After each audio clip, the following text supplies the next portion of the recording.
Hello friends, welcome to our channel. ఈరోజు నేను ఈ వీడియోలో వివిధ సందర్భాలలో మీకు నిజ జీవితంలో ఉపయోగపడే వాక్యాలని ఎక్స్‌ప్లెయిన్ చేస్తాను. అవి మీకు ఏదో ఒక రోజు, ఎప్పుడో ఒకసారి ఉపయోగపడతాయని అనుకుంటున్నాను. కాబట్టి వీడియోని ఎండ్ వరకు చూడండి. వీడియో నచ్చితే లైక్ చేయండి. నేను వీడియో చివరలో ఒక వాక్యాన్ని తెలుగులో ఇస్తాను. దానిని ఇంగ్లీష్‌లో ఏ విధంగా చెప్పాలో తెలిసిన వాళ్ళు కామెంట్ చేయండి.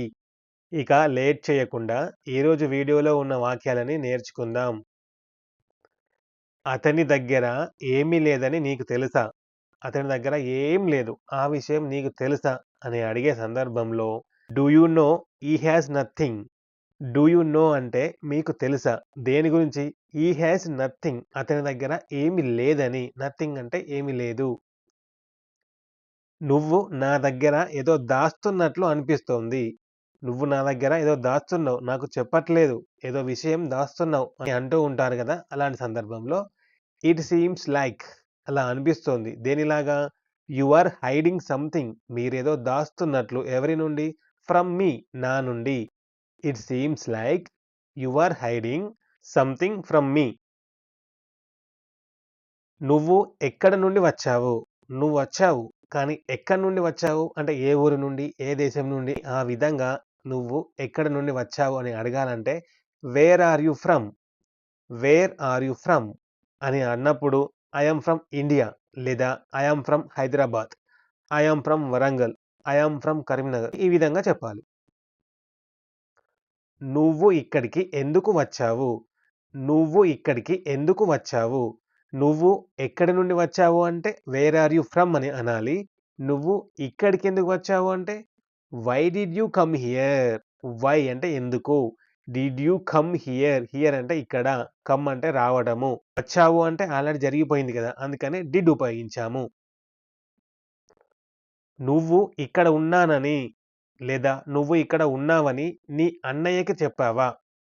నువ్వు ఇక్కడ ఉన్నానని నీ అన్నయ్యకు లేదా అమ్మకి, నాన్నకి చెప్పావా అని అడగాలనుకున్నప్పుడు డిడ్ యూ టెల్? నువ్వు చెప్పావా? ఎవరికి? యువర్ బ్రదర్ లేదా యువర్ మదర్ లేదా యువర్ ఫాదర్. దేని గురించి? You were here. Did you tell your brother you were here? నువ్వు ఇక్కడికి వచ్చావని ఎవరికైనా తెలుసా? మీ అన్నయ్యకు చెప్పావా అంటే did you tell your brother you were here అని చెప్పాలి. నువ్వు ఇక్కడికి వచ్చానని ఎవరికైనా తెలుసా? ఎవరికైనా అంటే ఎనీవన్. Does anyone no? ఎవరికైనా తెలుసా? దేని గురించి?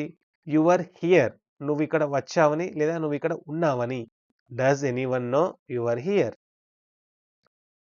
నువ్వు పెళ్లి చేసుకోబోతున్నానని అతనికి చెప్పావా? నువ్వు పెళ్లి చేసుకోబోతున్నావు. ఆ విషయం అతనికి చెప్పావా అని అడగాలంటే డిడ్ యూ టెల్ హిమ్? నువ్వు అతనికి చెప్పావా? హిమ్ అంటే అతనికి. దేని గురించి? You are getting married. You are getting married. నువ్వు పెళ్లి చేసుకోబోతున్నానని అతనికి చెప్పావా? మీకు సాధారణంగా ఎప్పుడు కోపం వస్తుంది? మీకు కోపం వస్తుంది. కానీ అది ఎప్పుడెప్పుడు వస్తుంది? When do you usually get angry? Angry అంటే కోపం.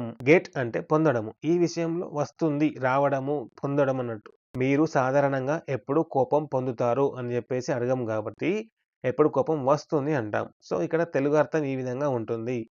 వెన్ అంటే ఎప్పుడు. డూ యూ యూజువల్లీ అంటే యూజువల్లీ అంటే సాధారణంగా. When do you usually get angry? నీకు ఇష్టమైన వంటకం ఏమిటో అమ్మకి చెప్పావా? Did you tell? నువ్వు చెప్పావా? ఎవరికి? Did you tell your mother? దేని గురించి? What your favourite dish is? నేను ఈరోజు నా పాత లవర్‌ని కలవడానికి వెళ్తున్నాను. నేను ఈరోజు ఎవరిని కలవడానికి? నా ఎక్స్ లవర్‌ని కలవడానికి వెళ్తున్నాను. I am going. నేను వెళ్తున్నాను. I am going to meet. నేను కలవడానికి వెళ్తున్నాను. ఎవరితోటి?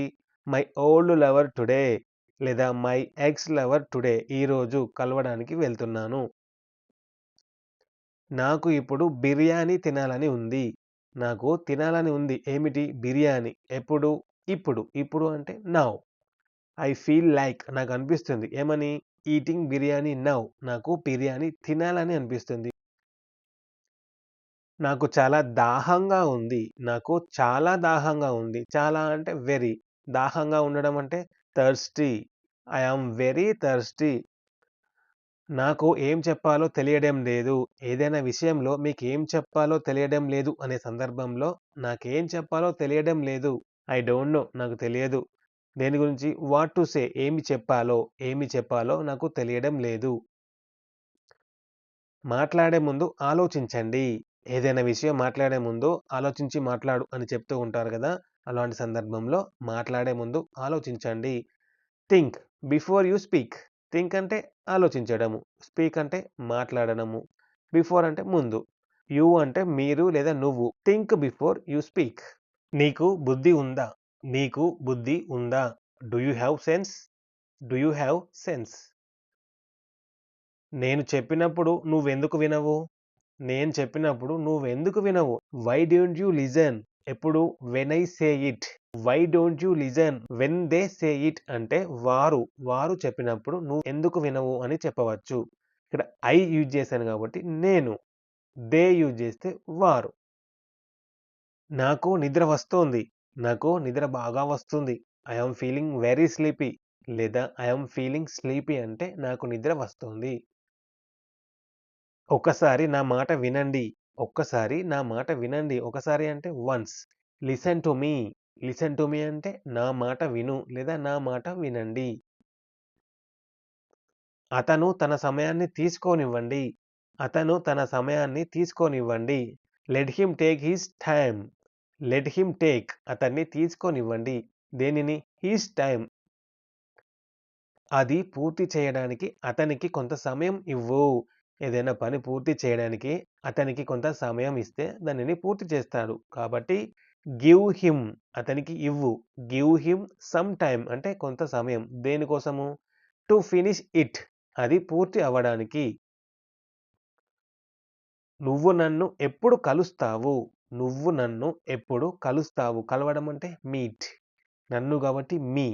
ఎప్పుడు అంటే వెన్. నువ్వు నన్ను ఎప్పుడు కలుస్తావు? కలుస్తావు అంటే ఇంకా కలవలేదు. అంటే ఈ విషయం గూడా ఇంకా జరగలేదు. ఫ్యూచర్‌లో జరగబోతుంది. కాబట్టి విల్ ఉపయోగించాము. వెన్ విల్ యూ మీట్ మీ?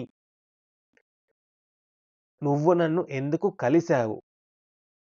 ఎప్పుడు కలుస్తావు అంటే when will you meet me? ఎందుకు కలిసావు అంటే why did you meet me? Already కలిసావు అన్నాము. కలిసావు అంటే ఇది ఆల్రెడీ జరిగిపోయిన విషయం. కాబట్టి డిడ్ ఉపయోగించాము. ఎందుకు అంటే why. Why did you meet me? నువ్వు నన్ను ఎందుకు కలిసావు? నువ్వు అక్కడ దాక్కొని ఉన్నావా? నువ్వు అక్కడ దాక్కొని ఉన్నావా? Are you hiding there? Are you hiding అంటే నువ్వు దాక్కొని ఉన్నావా? దేర్ అంటే అక్కడ. అక్కడ దాక్కొని ఉన్నావా అంటే ఆర్ యూ హైడింగ్ దేర్? అతను ఏడుస్తున్నాడు. అతను ఏడుస్తున్నాడు. ఏడవడం అంటే క్రై. ఏడుస్తున్నాడు అంటే ఇంకా జరుగుతుంది. కాబట్టి క్రయింగ్. క్రై ప్లస్ ఐఎన్‌జీ ఇది వి4 form crying. He is crying. అతను ఏడుస్తున్నాడు.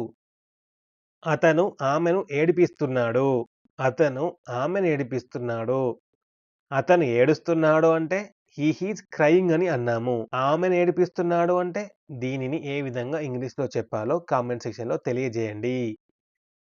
Thank you for watching. ఈ వీడియోలో ఉన్న వాక్యాలు మీకు ఉపయోగపడతాయని అనుకుంటే వీడియోని లైక్ చేయండి. మరిన్ని వీడియోల కోసము మన ఛానల్‌ని సబ్స్క్రైబ్ చేసుకోండి.